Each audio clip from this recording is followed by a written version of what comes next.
Hozir в основном hech kim duxovnisga chiqib, asl menini topib, o'sha yerdan pulga harakatlanmaydi-da.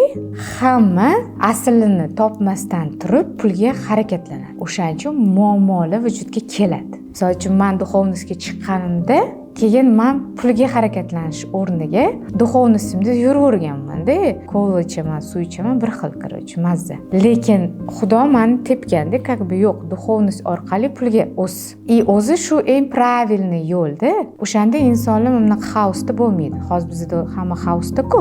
Mana shu temada, как бы nima uchun Xudoyim ham kimnidir davay patalkasi qiladi, a kimnidir naborot yo'q deydi insonlar. O'sha qarz qurs qilib olaveradi. Buni oqibatida mana yaqinda тоже Halima o'ldi, tam yana kimlardir o'sha bu dushidan energiya olib qo'yaveradi-da.